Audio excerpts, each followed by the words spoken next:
Open कर रहे हैं फसल प्रोक्योरमेंट के लिए, ठीक है। दूसरा आपका जो बिल है वो आपका कॉन्ट्रैक्ट फार्मिंग का है, और तीसरा जो बिल है वो आपका इसेंशियल कमोडिटीज़ एक्ट में अमेंडमेंट की बात की गई है। तो लेकिन जो किसानों को जो सबसे बड़ा मुद्दा है, जो किसान जिस चीज़ के ऊपर अपनी मुख्तलिफ अंदाज में या अपनी एक राय रख रहे हैं, वो इसको वापस करने के लिए वो पहला बिल में है क्या, अभी आज की डेट में जो मार्जिनल किसान है, जो बहुत बड़ा तबका है किसानों का, वो एपीएमसी जो आपकी सरकारी मंडियां होती हैं वहाँ पे जाके बेचते हैं, ठीक है। और जो बीच के जो आड़तिया होते हैं, जो मिडिल मैन है, वो कुछ कमीशन पे फिर सरकार को बेचते हैं। बीच में 1-2%, 2-3% का वो चीज़ें उनको मिलती हैं, तो उसमें कुछ टैक्सेस वगैरह भी होती हैं मंडियाँ को। तो फिर मंडियाँ उसके बदले में उनको बहुत सारी सुविधाएँ देता है, जैसे उनका बीच में जैसे उनका प्रोक्योरमेंट के लिए थोड़ा टेम्परेरी रूप से उनको वहाँ पर व्यवस्था कराई जाती है।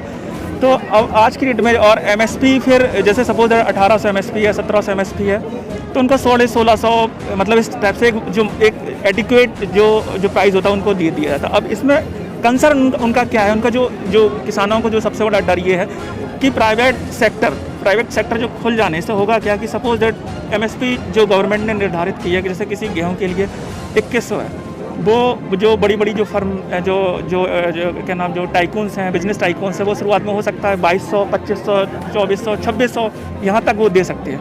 होगा क्या कि 4-5 साल बाद जब वो मतलब रेगुलरली वो ख़रीदने लगेंगे, वो सारी चीज़ें होने लगेंगी, तो आपकी जो पैरेलल जो भारत सरकार की जो व्यवस्था है मंडियों की, वो कोलैप्स होगी। क्योंकि भारत सरकार उस पर क्यों खर्च करेगी जब किसान वहाँ बेचने नहीं जा रहे हैं, है ना। तो होगा क्या कि सपोज दैट 4-5 साल बाद वो अपने कार्टेल बना सकते हैं। उसके माध्यम से वो जो एक टाइम के बाद उन्होंने शुरुआत में 4-5 साल अच्छा दाम दिया, उसके बाद वो जब इधर हमारा सरकार क्योंकि एपीएमसी इसको ख़त्म कर देगी ऐसा अंदेशा है डेफिनेटली, जैसे कि आज की डेट में बहुत सारे सेक्टर ख़त्म किए गए हैं, जब वो इतना अच्छा आय का स्रोत नहीं रहे हैं तो ख़त्म कर देगी। फिर वो ऐसा हो सकता है, ऐसा अंदेशा है कि वो अपनी मोनोपोली चलाएं। सपोज दैट एमएसपी का रेट आज की डेट में 2100, वो तो एग्जैक्टली 1600 कर सकते हैं, 1700 कर सकते हैं। तो होगा क्या कि वो फिर उनके पास मजबूरी हो जाएगी, उनके पास कोई ऑप्शन नहीं होगा, ठीक है ना, वहाँ पे बेचने के अलावा। तो किसान ये बोल रहे हैं कि आप प्राइवेट सेक्टर को अगर आपको वास्तव में कुछ करना है तो पहले तो आप इसको हटा के जो एपीएमसी में सुधार की ज़रूरत है उनको आप लाइए, ठीक है। उसमें एमएसपी का रेट बढ़ाइए, जो कि बहुत पहले से किसानों को बहुत संगठन वगैरह वो बोलते आ रहे हैं। और जो हमारी अपॉर्चुनिटी कॉस्ट है उसको भी थोड़ा सा मद्देनज़र रखिए। और जो माननीय प्रधानमंत्री जी का वादा है कि 2022 तक किसानों की जो आय हो वो दोगुनी होनी चाहिए, ठीक है। तो उसमें जो आज की डेट में बहुत बड़ा इशू ये भी है कि बहुत सारा किसान जो है ना, उन पे जो सेंट्रल स्पॉन्सर्ड चीज़ें होती हैं, जैसे बड़ा किसान उनको तो सब्सिडी मिल जाती है, लेकिन छोटे तक वो पहुंच नहीं पाते, कहीं ना कहीं वो लीकेज वाला सिस्टम। तो उसको वो सिस्टम का जो लीकेज है उसको आप तंदुरुस्त मतलब अच्छे से करें। और जो MS स्वामीनाथन कमीशन आयोग था, उसने बहुत सारी रिकमेंडेशंस की थी, तो उसके ऊपर भी आपको ध्यान देने की ज़रूरत है। तो मेन किसानों का ये इसके ऊपर फिर बाद में ये हमारे पंजाब से आए हैं और किसान भाई हैं। और एक सवाल हम हाँ बिल्कुल चाहते हैं, बिल्कुल, कि ये जो मार्केटिंग सिस्टम है इंडिया में, जैसे किसानों का उपज है, जी, तो आप मंडी से आप एक आम आदमी खरीदता तो 30 रुपए किलो वजन प्याज मिल रही है, लेकिन जब जहाँ से वो सोर्स है उसका वहाँ 50 पैसे किलो, यानी उनको जो उसका किराया होता है गाड़ी का वो भी नहीं होता है। ये एक मतलब फिल्मी बात नहीं है, ये हकीकत बात है। बहुत जगह लोग अपनी फसल को रोड पे छोड़ देना ज़्यादा मैं आपको बिल्कुल मैं उस पर तो आप बताइए कि क्या हम लोग का ये सिस्टम फॉल्टी नहीं है? इसको स्ट्रॉन्ग और बेटर करने के बजाय ये गवर्नमेंट जो है उसको और कमज़ोर कर रही है। नहीं, डेफिनेटली मैं आपकी इस बात से इत्तेफाक रखता हूँ। और आपने जो इंसिडेंट अभी मैं आपको उदाहरण दूंगा। अभी जैसे कि पंजाब मध्य प्रदेश में रीवा के किसान थे, उन्होंने अपनी बंद गोभी की फसल और भिंडी और तोरई की फसल हो गई, और वहाँ पर उनको जो कॉस्ट भी नहीं मिल पा रही थी, फिर उन्होंने वो फसल अपने जानवरों के लिए छोड़ दी। फिर और ऐसे बहुत सारे इंसिडेंट, बहुत सारी चीज़ें हैं। अब आपके प्रश्न पे आ जाते हैं, आपने बोला कि ऐसा क्या सिस्टम, कैसे इसको और स्ट्रॉन्ग किया जाए। देखो ये सारी चूँकि एग्रीकल्चर रिफॉर्म्स, ये सारी चीज़ स्टेट की सेंट्रल स्पॉन्सर्ड चीज़ है।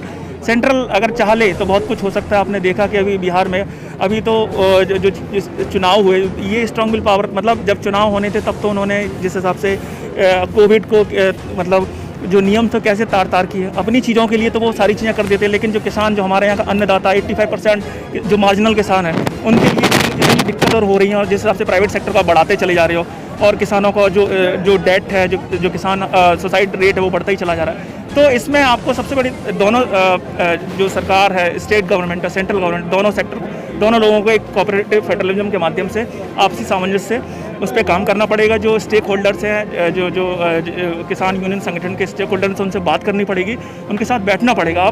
आप सिर्फ एक बाइट दे देने से, ये ट्विटर के ज़माने से काम नहीं चलेगा। वो हमारा अन्नदाता है और उन्हीं की बदौलत हम आज की डेट में पलते हैं, बहुत सारी चीज़ें हमको देते हैं। तो क्या इतनी हमारी जिम्मेदारी नहीं है इस आपके लोकतांत्रिक देश में कि हम उनके पास जाएँ, उनकी वाजिब चीज़ें अगर कुछ ना, अगर 50% नहीं, अगर 35%, 40% पे काम हो जाए तो ये जो समस्या जो आप देख रहे हैं उन पे बहुत हद तक निदान किया जा सकता है। लेकिन ये सरकार की कानों में रूम जेंग नहीं रही है, वो प्राइवेट सेक्टर को ही सारी चीज़ें आप बढ़ाता ही चल जा रही है। तो बस इच्छा शक्ति की कमी है। अगर आप चाह लेंगे तो वो चीज़ डेफिनेटली धरातल पे आपको सच होती दिखाई देगी। जी, आप बताएं कि आप कहाँ से हैं, दिल्ली से हैं या पंजाब से हैं? जी मैं पंजाब से हूँ जी। पंजाब से। तो आप ये बताइए कि आपके हिसाब से किसानों की जो इतनी बड़ी समस्या है, ये कैसे बिल्डअप हुई, कैसे कितना समय लगा इसमें?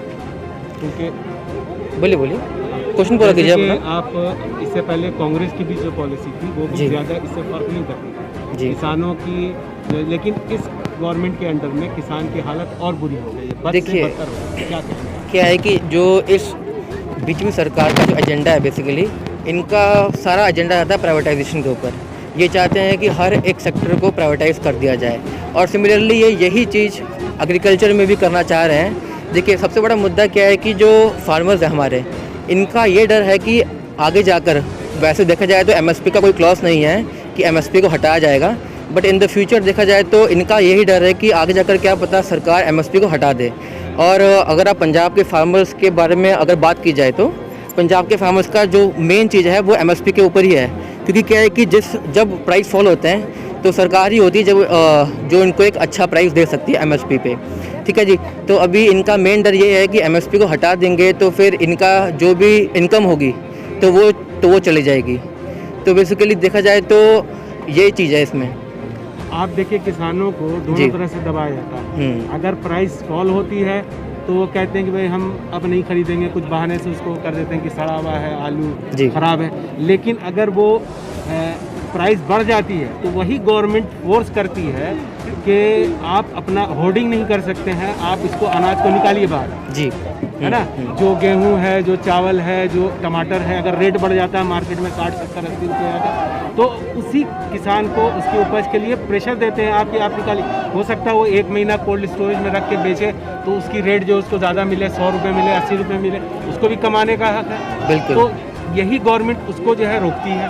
तो आप क्या इसके बारे में कहते हैं, ये एंटी किसान जो इनकी पॉलिसी है उसके बारे में क्या? देखिए सबसे पहले अगर हम स्टैटिक्स पर जाएँ तो आप देखिए कि 80% जो फार्मर्स हैं हमारे, ठीक है जी, सबसे पहली बात तो क्या है कि उनके पास 80% farmer small and marginal farmer हैं। तो आप जैसे बोल रहे हो कि उनके पास इतना नहीं होता कि वो कोल्ड स्टोरेज में जाकर या वेयर हाउसेस में जाकर अपना सामान रखें। तो उनको क्या है कि APMC में जाकर ही एक अच्छा प्राइस मिलता है। और मान लीजिए अगर वो वहाँ ना जाएं, अगर कॉन्ट्रैक्ट फार्मिंग आ जाए, ठीक है जी, तो कॉन्ट्रैक्ट फार्मिंग का मेन मुद्दा ही मैं दूसरे चीज़ पे वो कर रहा हूँ। बोलिए, फिर से बोलिए। ये तो मैं समझ गया कि उसको बेचना है, उसको अच्छा मिलेगा, लेकिन कभी कभी गवर्नमेंट भी फोर्स करती है किसानों को जो कोल्ड स्टोरेज में अपना सामान रखते हैं। जैसे अभी टमाटर का दाम बढ़ा तो उन्होंने कहा कि टमाटर की होर्डिंग नहीं करनी है, उसको जमा नहीं करना, आप इसको बेचिए, नहीं तो अगर होर्डर पकड़ा गया तो सारा माल जब्त कर लिया जाएगा। तो गवर्नमेंट दोनों तरह से फोर्स करती है, आपको कमाने भी नहीं देती है और आपके लिए रेट भी कम फिक्स करके रखती है। देखिए रेट, जहाँ तक रेट की बात है तो MS स्वामीनाथन जी उन्होंने एक फॉर्मूला किया हुआ है, C2 फॉर्मूला। बट जो अभी जो हमारी MSP चल रही है वो A2+FL क्या बोलते हैं जो है फॉर्मूले पर चल रही है। तो सरकार को ये करना चाहिए कि जो MSP है अगर मान लीजिए C2 फॉर्मूले पर जाती है तो उस पर प्राइस बढ़ेगा उनका। तो फिलहाल जो सरकार कर रही है वो A2 जो फॉर्मूला ये गलत है, मतलब अगर देखा जाए तो। क्योंकि क्या है कि हमारा कुछ विचार नहीं है इसमें, जो बड़े बड़े इकोनॉमिस्ट हैं उनके हिसाब से अगर जाया जाए तो MSP को बढ़ाने से ही अच्छा फ़ायदा रहेगा C2 फॉर्मूले में जाने से। बहुत बहुत शुक्रिया आपका। बात पता क्या है जो एक है, पहली बात तो ये है भी सानू 20 साल हो गए जैसे बंदे आउंदे हुए, सानू पता भी खेती किमें हुंदी है। दूजी गल ये है भी किसान तो पहला गरीब हो गया, वो कैसे फार्म जमा करेगा, नहीं कर सकता। दूजी गल ये ਜਿਹੜੀਆਂ नीतियां ना इन्होंने पंजाब में 23 खेतों की जी 23 फसल है ना, वह MSC रेट है बढ़िया है। जो मक्की है उसका 1870 रुपये है, दिया सानू 700। दूसरी गल ये है, कौन कहता है भाई मान के चलो किसान जमा कर लेगा, इतनी तो उसके पावर भी नहीं है। तीसरी बात यह है कि जो किसान है उसको खरीदेगा, अगर वो लागू होगी, ये जे 3 कानून लागू होंगे आ ਉਹਦੇ ਵਿੱਚ ਨੁਕਸਾਨ ਇਹ ਹੋਗਾ ਵੀ ਜੇ ਉਹ ਪੈਸੇ ਲੈ ਕੇ ਭੱਜ ਗਿਆ ਉਹਦੇ ਵਿੱਚ ਅਸੀਂ ਕੇਸ ਨਹੀਂ ਕਰ ਸਕਦੇ, ਸਿਰਫ ਆਪਣੇ ਡੀਸੀ ਦੇ ਤੇ ਐਸਡੀਐਮ ਦੇ ਕੇਸ ਕਰਦੇ ਆ। ਐਸਡੀਐਮ ਤੇ ਡੀਸੀ ਕੀ ਦਾ ਕੋਆਪਰੇਟ ਕਰਾਣੇ ਦਾ, ਇਸ ਕਾਰਨ ਇਹ ਕਾਨੂੰਨ ਬਹੁਤ ਗਲਤ ਆ, ਅਸੀਂ ਰੱਦ ਕਰਵਾ ਕੇ ਹੀ ਜਾਵਾਂਗੇ। ਸਾਨੂੰ ਕੋਈ कब तक आप इसके लिए करेंगे, कब तक जब तक रद्द नहीं होएंगे। दूसरी बात यह है ਇੱਥੇ जो किसानों ਨੂੰ सद रहे हैं, ਇੱਥੇ ਕਹਿੰਦੇ आओ, ये गलत बात है। किसान उत्थे सड़क जाम करेंगे, अब फोन आ रहे हैं बहुत सड़कें जाम होगी, दिल्ली में महंगाई बढ़ेगी, उसका प्रेशर सरकार पर पड़ेगा। नंबर 2, जब हमको हाईकमान फैसला देगी हम इससे कूच करेंगे, सड़कें रुकेंगे। जी हाँ सर मेरी 2 बात जी सर बोलिए। मेरी 2 बातें थी। एक तो जो इन्होंने एमएसपी के बारे में बोला, ये बहुत अच्छी बात बोली इन्होंने कि सारा सब लोग जानते हैं, सरकार भी कहती है, कानून भी कहता है कि हर चीज़ लिखित में होना चाहिए, एग्रीमेंट, लॉ, कुछ भी बिल। नहीं तो बिल की क्या ज़रूरत है, प्रधानमंत्री जी भाषण दे दें, बिल की कोई ज़रूरत ही नहीं है। तो अगर बिल आया है तो मिनिमम सपोर्टेड प्राइस जो एमएसपी है वो भी होना चाहिए। क्यों नहीं, इनको लिखने में क्या प्रॉब्लम है, संशोधन करें, लिखें उसमें। लेकिन जो एमएसपी आप दे रहे हैं उसको गारंटी नहीं कर रहे हैं, अगर उसको एमएसपी को कोई तोड़ता है तो उसका कानूनी कार्रवाई नहीं होगी। वो भी सिंपल टर्म में ये है, यही है इसका मतलब कि लोगों को एक तरह से बचाने का तरीका है। और दूसरा जो आपने अभी सवाल पूछा था, सरकार जो लोगों पे जब वो बढ़ जाता है प्राइस तो बोलती है कि आप नहीं कंट्रोल करो, आप मतलब होर्डिंग नहीं होनी चाहिए, लोगों के पास पाया नहीं जाना चाहिए कोई भी फसल। ये बड़ी आश्चर्य की बात होती है हमारे देश में, जब गरीब मरते हैं और पूरे एफसीआई के गोडाउन्स में जब अनाज सड़ते रहते हैं, उसके लिए किसी की अकाउंटेबिलिटी फिक्स नहीं होती, ना एग्रीकल्चर मिनिस्टर की और ना ही किसी कर्मचारी की। तो ये और किसानों के ऊपर जब बात आती है तो तुरंत ये बोला जाता है कि वो होर्डिंग नहीं कर सकते, उनको प्राइस बढ़े में वो बेच नहीं सकते। मतलब आप इसी से देख सकते हैं किस तरीके की सरकार की जो कथनी और करनी का फ़र्क है वो दिख रहा होगा।